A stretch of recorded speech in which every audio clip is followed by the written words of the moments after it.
All right, so welcome to another episode of the Grindhouse Podcast. Yeah. This is episode 19, and I am your host, Edwin Cabrera. Thank you, everyone. Glad to be here. Thank you. That's good. That's good. I'm glad people respond. People like well me, to man. you. People love me. This is my co-host. Chris Martin. Yeah, thanks.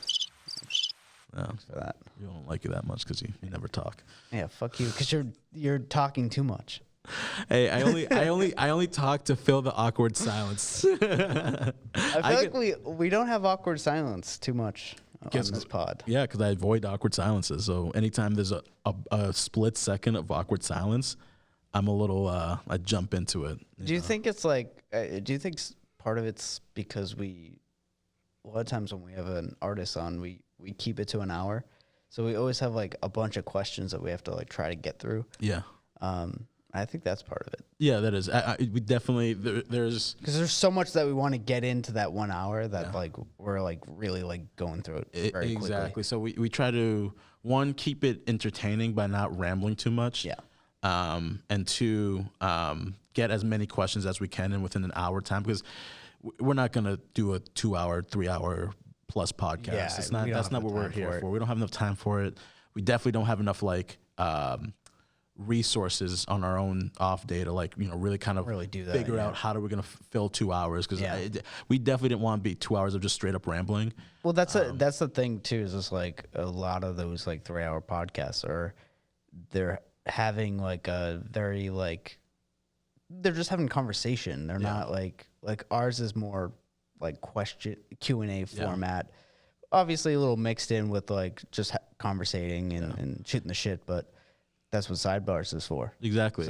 And the reason I feel like we choose to keep sidebars so low in terms of duration is because nobody knows who we are really, and so we're maybe humble. Down the road do more. Exactly. So maybe down the road when there's support there, but we know who the fuck we are. We're nobody that anybody cares about. Nobody's checking when we're doing an episode, just us two. We get it. Yeah. But we, it's for the guests. So obviously we try to keep it for a whole hour when the guest is here. Just try to get as much as possible without like, I don't know, rambling too long. And then when it's just us, it's like we'll ramble until we feel like it's enough, just for your sake. Yeah, exactly. So we have a good one for you today, with just the two of us, but it's a little bit of a more serious topic, and I feel like this is kind of due to what's been happening lately within hip hop music. I feel like it's an episode we need to cover at least, and just get our thoughts on it, because it's just been, in terms of the violence that's been happening in hip hop. And just throughout the history of hip hop music, it's at a point now where I feel like we need to be the leaders of making sure that some sort of change is happening, or at least promoting the change. And in terms of the energy that we put out in the world, but also like who we support and why we support them. I feel like I want to start off by saying rest in peace, Pop Smoke. Yeah. I literally just got into Pop Smoke. Same. Honestly, once he was on the Travis Scott record, the new album, that's when I was like, yo, I've never heard this. I've heard the name, but I never knew what he sounded like. And he just has one of those voices that is so like, just cuts through the beat. Yeah, and it was definitely like, once I heard that, I was like, I got to check out more of his music. Yeah, he definitely reminded me, just in stature, but also personality, of 50. He looked like Lil 50. Yeah. I know they I don't know if they're like friends, I think, or like they've some sort of connection. Yeah, because 50 did like mention Pop Smoke like in interviews and stuff. Yeah, and so rest in peace, Pop Smoke. I can't believe that's the news that we got. I was like so floored and like confused when like you're a Pop Smoke's dad. I'm like, what? Like he just like blew up. Like that's insane. He didn't even like fully blow up yet. Yeah, he was like on the verge of like being the next big artist. Yeah, everybody saw it. Everyone knew it was going to happen. Yeah. And then all of a sudden he's not here anymore. Yeah, 20 years old. Yeah, it's awful. It's insane because he looks like he's 30. Like he has the personality of like I think it could be the voice too, because that helps. Is a very like manly voice. Yeah. So I'm sure seeing stuff on the streets and that all toughened him out a little bit. That makes him look a little bit more aged than he was when I found out he was 20. Where was he from? Was it Brooklyn, right? Yeah. In general, though, I'm saddened that we don't get to celebrate what he would have contributed to the game, because I really feel like had he come into the game and really kind of drove that drill sound, that New York like inspired like drill sound, that would have been really interesting to see how that would have changed the way New York artists make music, but also just in general how hip hop music like changes if had he come in and really kind of put a stamp in the music industry. Yeah. So do you think he would have definitely like transformed some of the sounds in New York? I think he had the best buzz that I saw. I have seen coming from a New York artist in quite some time. Yeah. I think the last time an artist from New York had this much buzz was probably Cardi. Well, yeah, Cardi. Oh yeah, for sure. But that was on multiple levels. I think as a male artist, just like I think Cardi she hit the mainstream like with Bodak Yellow, and then also like she just had plenty of like really catchy like mainstream hip hop songs to kind of follow her up. So they did a really good job with promoting Cardi and having her blow up. In terms of a male artist, I don't know when's the last time I remember like a male artist from New York really kind of taking the industry by storm. I would say like just ASAP in general. ASAP, yeah, like the ASAP Mob. Because they changed the sound a lot, and they didn't come out with the typical New York sound. So I think they were probably. It's been quite some time, and so when Pop Smoke was really, we started to hear, and I at first when Pop Smoke was first starting bubbling, I kept getting him confused with Popcaan. Is that how you say his name from OVO? Oh, that reggae. That's how you say it. That reggae artist or rapper that Drake signed. Yeah. So I would confuse those two because I thought Pop is in their name. I forgot the second half of their name. So there's also so many rappers now, so it's like hard to keep up with who's who. Yeah. But for a while I thought Pop Smoke was connected with Drake, and then I realized, oh no, that's another artist. That's Popcaan. Pop Smoke is from New York, and he signed to Def Jam, right? I believe it's Def Jam, or he was signed to Def Jam. I'm not sure. It might be, yeah. And then of course, like you just started hearing his records, like Welcome to the Party. That record went off, and that sounded just gave a new sound to New York hip hop. Yeah. But yeah, man, gone too soon. I can't believe how he literally just stepped in the door and he's already gone. So in terms of where he falls in terms like of hip hop death is another like tragic death. But I think what I'm willing to add to this one, and correct me if I'm wrong if this has happened before, but anytime a rapper has died in the past, one thing I realized and appreciate about hip hop music is that there's like, almost to a bad extent where people are quick to support a rapper who dies. Yeah. And then so much so that people actually push back and well, they said his streaming numbers went up so much after he passed away. That always happens, though. Exactly. And that's when people start choosing to support. Exactly. And so the big thing about that is like, oh, why didn't you support this artist when he was alive? Like, so many people, whenever a rapper dies and people like jump on quote unquote the bandwagon of rest in peace so and so. Like that's always the huge knock with, now you're a fan now that the person's dead. Yeah. But the fact of the matter is when somebody dies, a hip hop artist especially dies, like the community shows that rapper love, and their music, the numbers usually jump. They're not showing love when that person's actually here. Yeah. Okay. But here's what's happening that's a little bit new in my eyes, and tell me if you see the same thing.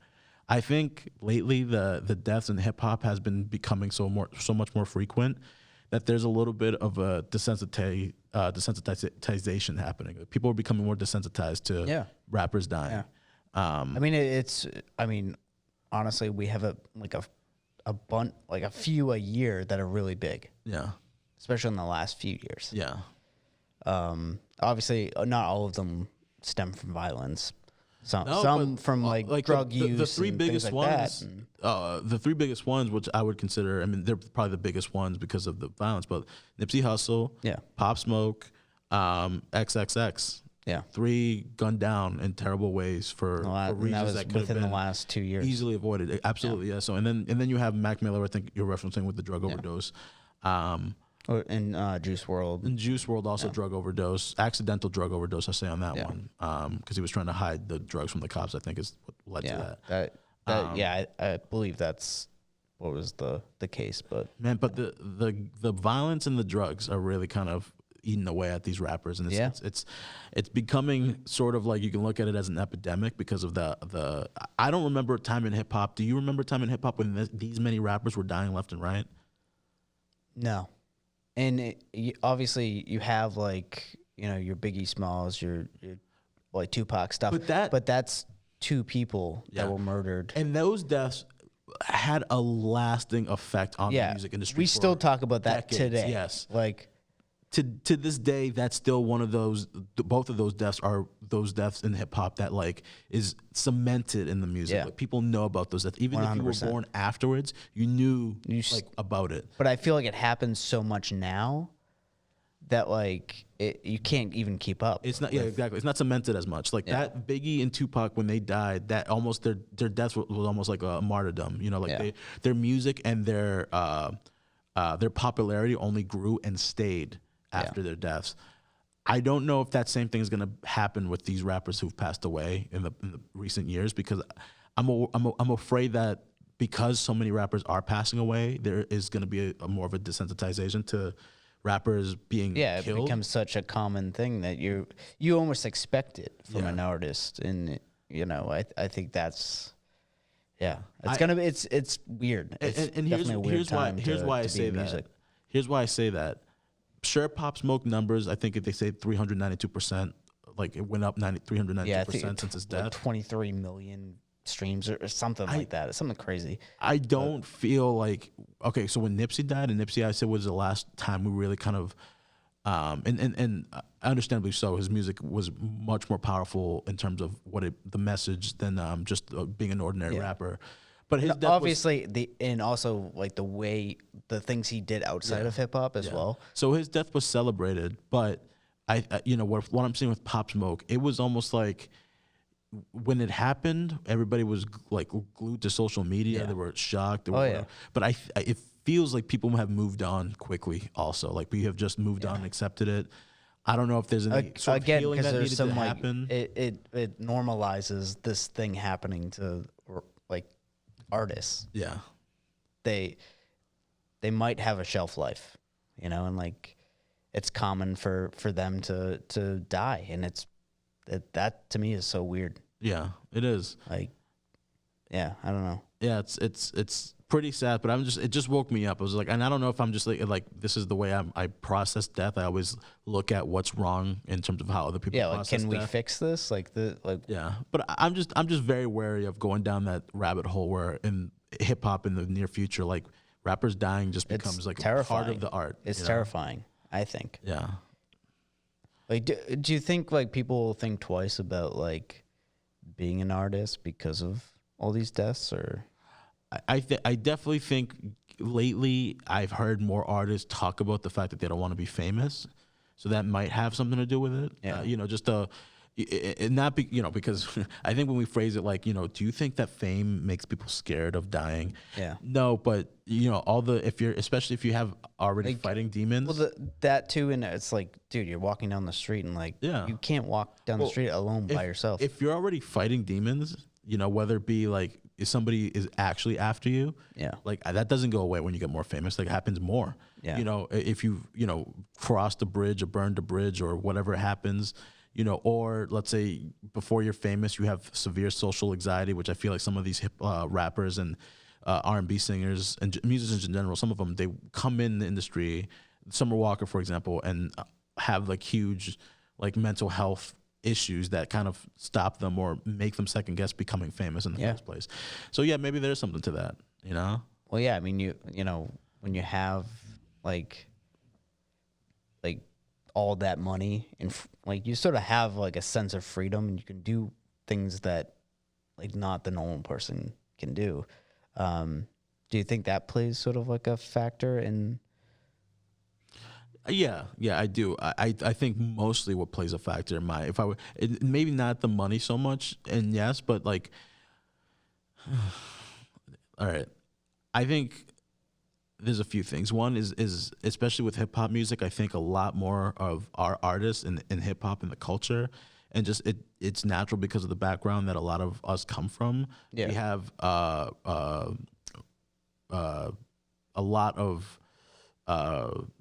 pain and trauma that still like is still with us, even after success happens. Yeah. And I feel like that is really where it's rooted in. It's like, when you grow up in like the hood, for example, which a lot of artists grow up in some sort of like hood somewhere in some city, and they usually, have experienced some sort of thing, and that usually gives a little bit of insight and a little bit of extra touch in their music, but it's not like that goes away once the money comes in. You still have that pain and trauma. Yeah. And I feel like that really is what it's rooted in. So pain and trauma combined with all this endless amounts of resources mixed together is not a good thing. And that's really what it is. And also the lack of education in terms of financing. When rappers have a fat stack of money and they walk in and they're talking on the phone with it, I'm not thinking, whoa, Money that's phone. cool. I'm thinking, man, this person has his money in the worst places, because if somebody you don't know, who you think you know, but really you don't, sees that, and they see you as an opportunity to make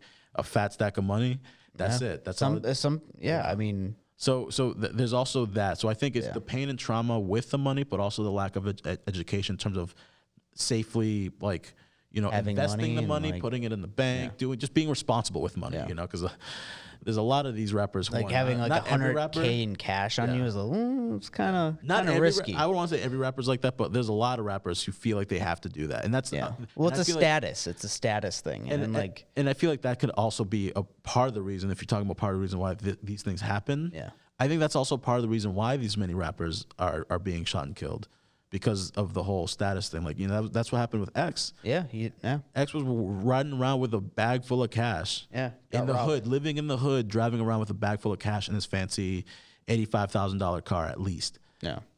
So yeah, these things happen because that whole hip hop, you need a floss and you need a flex if you got it, Yeah. So, and that, it sucks, because obviously when you come from no money and then you get money like that, you want to show it off. You want to prove to the world that you got something. Like I fucking made it, But you got to be wary, man, because that's the shit that leads to robberies. And people kill other people over this shit. And this is the whole thing about the situation with Pop Smoke. He didn't even get robbed. Yeah, I don't even know if it was a robbery, because he didn't. Like, at first, we thought it was a robbery. They were reporting it as a robbery, and that would go to the. Now they're saying it was a hit. Now they're saying it was a targeted hit. So I don't know, but you can assume from the music. I don't know what he was a part of. Yeah. But if it was a targeted hit, I'm not going to speculate. I think the music I don't know, tells a little bit about the backstory of the things that he was doing behind the scenes, which I don't think he was lying about. Is my only guess, because if you're not robbing the dude, then what's all this for? Yeah. Yeah, man. Yeah, I mean, they said it shows that the guys just exiting the house with nothing. They didn't leave with anything, so it was just a hit.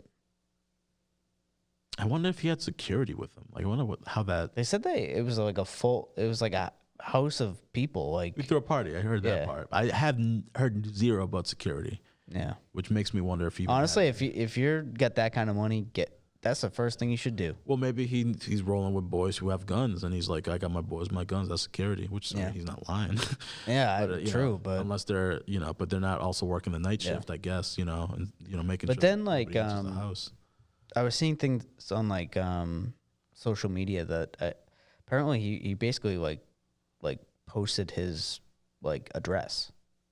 Yeah, with the shopping bag thing. Well, that and like he did one of those like geotag things on the like story, and that had like where he was at. Really? Oh.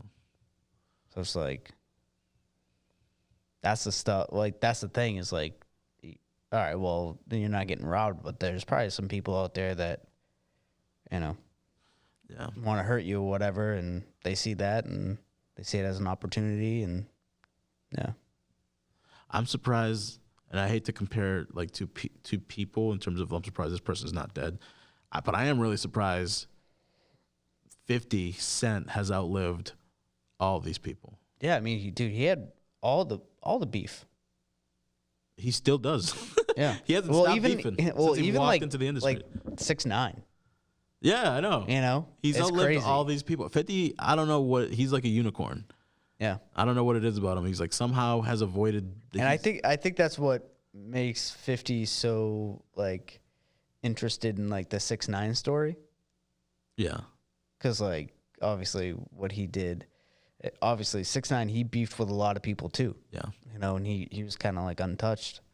Yeah, and I hate to say it, like you know, 6ix9ine, he made it longer than people have given him credit for, probably gave him credit for, but yeah, I think his days, like unless he's smart about following the witness protection protocol. Like I know we had a episode about this. And we did, but this is I don't think. And, yeah, but you know, I just feel like if he's gonna actually pursue the music as he say he's gonna, or as seems to be the plan, I don't think he's making it that long. He's dude. I mean, who's gonna fuck with them? You put a whole gang in jail. Yeah, there's got to be still a few like, out. That and exactly. Or if the ones who are inside got connections on the outside. Yeah, because I mean, some of those people they're serving 15 years. That's a long time to be in jail. Multiple people. You know. So Shoddy ain't happy in jail. You think he's not gonna find some sort of revenge? Yeah. You think he's actually happy and have come to terms with what happened? I don't think so. Yeah, and he helped make 6ix9ine. You know. Yeah. Like, well, if it wasn't for him, maybe 6ix9ine would be nobody. Exactly. He wouldn't have been successful. So I'm sure there's still a grudge to be had there, and that if 6ix9ine decides to do the idiotic thing, which is to pursue this music career, I see why. If you need the money and you want to live that life and you have the beautiful woman and you know the whole thing, I see why it's tempting. But look at the landscape of what you're dealing with. Yeah. You know, these rappers are dying for less. Yeah. You put a whole gang in jail. Go to witness protection, leave the country, and never come back, dude. That's the only way you're gonna make it out of here alive. Get rid of the rainbow hair and yeah, dude. Yeah, just we'll see. Hiding. We'll see when he comes out. I think he's due to come out in the next 6 months or something like that, right? I think in December. Yeah, something like that. The end of the year. So we'll see how long he's got. But you know, you just look at the landscape of what's happening. People are dying for less in hip hop. I honestly think that it's the craziest thing that's ever happened in hip hop. Yeah, it's gonna be a hell of a movie. That's gonna make crazy money. Like that is insane. Yeah, and the amount of detail that came out, like, yeah, it's a wild thing. If I'm talking about Tekashi the same way I'm talking about 50 in like 10 to 15 years, I'm gonna be shocked. Yeah, I'm gonna be shocked.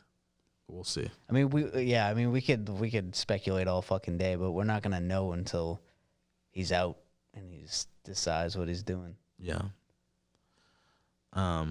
So in terms of all the violence that's been happening around the culture, what do you think can be done by the leadership, the veteran artists, you know, guys who actually have the voice of the community, like literally like the superstars in hip hop, the too many to name. There's a lot of them. Yeah. What do you think can be done to really kind of I don't know, like change, I guess, the some of the ways we operate or things that we look at and like, for example, the whole idea of flossing. Like, you know, there's this whole like movement in hip hop to not snitch, right? Yeah. There's a whole movement on stop snitching or not snitching. Yeah. Why can't there be some sort of a movement when it comes to like flexing, just less? Yeah, exactly. You know? Like, you know, I don't know that. Like, I get the music videos and shit. It's fine, but like if you're on social media and you're tagging your location and well, what can be done? You got money flashing. It's like. It doesn't. Maybe I guess it doesn't have to be flexing if that's just something the rappers can't live without. Yeah. But what can be done to kind of, I mean, the gun violence. I mean, maybe it's just the well, it's violence in general. Of guns. Like, yeah. There's an infatuation with all. And I get it because you're from a neighborhood where you had to deal with the shit that you're talking about and rapping about. Some of you made it out. Not. You made it out. But the constant gun violence, and why and how people are getting robbed, it tells you the problem that we're having, and it's really blowing up in people's faces, which is, you know, gun violence, because hip hop, whether they like to admit it or not, is very pro gun. Yeah. And two is robberies. Yeah. Which is, you can flexing and robberies go hand in hand. Because you're not gonna rob me if I look like the way I look like last week, But, Yeah. but if I come in here with like a fat necklace every week, you got a rollie on all of a sudden. You know that hey, they record at that TV station, right down the street. Yeah. Every so and so. Yeah. He always brings that necklace. Then you know where I'm at. Exactly. So I don't know. I just feel like the two things to examine within hip hop music that we have to sort of change the stigma on is, one, our infatuation with guns and the way we perceive guns. Yeah. And two is the way we perceive material possessions and the way we talk about them, because those are the two things I think are really contributing to the death of these artists. Well, yeah. I mean, I for Pop though, he obviously didn't get robbed, so I don't know if that was the motive behind. You can't say obviously. You can say allegedly. I don't think if you say obviously unless you know something I don't. Who knows? I mean, the footage. That's what they're saying. The footage says what it says. The footage says what it says. I get it, but I don't know. Like, who knows? Yeah. Who really knows? There's conspiracy. But theories. Obviously, that shit happens. Yeah. To people in general, So some people are throwing out the conspiracy theory that Pop was he stole a car like a month ago. Yeah, it was on a federal. Yeah, and some people case. are like, well, maybe that guy came back and got his little payback for what Pop did, but who knows? Allegedly, all these things are alleged. I'm dying to find out more. Is it is it someone that he conspired with, or like he stole the car from? I can't even speak. Oh well, no. This is what happened, and again, I don't know if this is connected to what happened to Pop. Yeah. But what happened a month ago in terms of Pop was shooting a music video in California, I think somewhere around San Francisco. Yeah. And for the music video, he got in touch with somebody that he knew to let them borrow a car, or to get them to lend him the car for the music video, which is I think it was one of the fancy cars. I don't know, Bentley maybe. And after the video was supposed to be returned back to the person who let Pop borrow the car, but instead Pop drove it to New York from California or something like that, which is like what? Oh shit. I would be livid if I let somebody borrow obviously my not car, to that level where you're gonna fucking kill him, but well, I mean, if it's a luxury car that you pay six figures for, and I mean, I don't think material things equate to. All I'm saying is I would be pissed. I would be upset. Yeah. I'd be very mad about it. That'd be a very valid reason, depending on who you are and how much power that you feel like you have. Well, I mean, clearly that person has lots of money if they're buying a car like that. Maybe not. Maybe they it's a lease. I don't know. We don't know, man. We don't know. We just know that somebody's probably pissed that he took a fancy luxury car like that cross country and put mad miles on it, when he was just supposed to borrow it for the day. So there's that whole conspiracy theory, but I'm not sure if there's any kernel of truth to that. Yeah, but it just goes to show you, man. Always treat people with respect, because you never know. You never know what can happen. You might hit the wrong one, and they might come out red hot. Yeah. That's why on the subway, if I'm ever on the subway, I stare at nothingness. Yeah, I just look at my phone or do not read a book stare or at something. anybody for longer than 3 seconds, because you never know what they're gonna do. Yeah. Especially in the subway. Yeah. Don't do it. Just don't do it. I've had so many weird conversations just by accidentally looking at somebody. Yo, same. And I'm like, my bad. And then all of a sudden, this person's like, "Oh God." Yeah. Yeah. Because it's like people watching. It is. It's like a prime location for that. So I love watching people too. Yeah. I love people watching, but I don't do it on the subway because I don't know. There's something about proximity where if you lock eyes and all of a sudden, either you're a creep or they're a creep. And something creepy is gonna happen. Yeah. And you get some unwanted attention. How many minutes were you in? 7:20. 7:20. What time did we start? I don't know. Zero idea. I will say this though. Thank you, C. Wells, for being our guest last week. Yeah, that was a dope. fun interview. That was really cool. Excellent conversationalist. Yeah. told some cool stories. Told some cool stories. Just an all around cool dude. So thank you so much, Seawells, for joining us last week. We'll surprise you with who's next on the podcast, mostly because sometimes they cancel on us. I don't want to tell you who's up next because they might cancel. But we do have some guests ready to come in next week, so stay tuned for next week's episode. This episode, really, we just kind of wanted to really kind of highlight the shittiness of the violence that's been happening in the hip-hop community. Definitely. And so I think we'll keep it at that in terms of talking points, and we'll keep this one short. Yeah. If you like this episode, please like, comment, and subscribe. I want to shout out to Andre Michalowski, who's been a great supporter. He's been an amazing supporter. I know Andre personally, so it's like, to count him as a fan, I'm like, well, he's kind of my friend, so yeah. But he engages in the comments. Yeah, and I he mixes definitely it up in the appreciate that. comments. He's always showing love. So he's not just for this podcast, but just in life, he's been one of my closer friends. So thank you so much, Andre, for always showing love, commenting, subscribing. We'll definitely, you're in Spain right now, so we'll have to send you some merch out in Spain. Yeah. We'll get your address somehow. Definitely. I'll talk to you soon. But thank you so much. If you did like this episode, like, comment, subscribe. If you want some free merch, hit us up if you've done all 3, and we'll send that your way. Yeah. Hit us up. Hit us up. So thank you guys so much. Also, we have some new merch coming too. People have been wanting hoodies, so we're definitely gonna do hoodies. So. One person asked you about a hoodie, and now everybody. Actually, a few people have asked me about hoodies because it's cold out here. It is cold. Yeah, we should have done that way earlier. Yeah. Well, we've been busy. Springtime now. Yeah. But if you want a hoodie, we got them. Yeah. Thank you guys. That's it. Good night.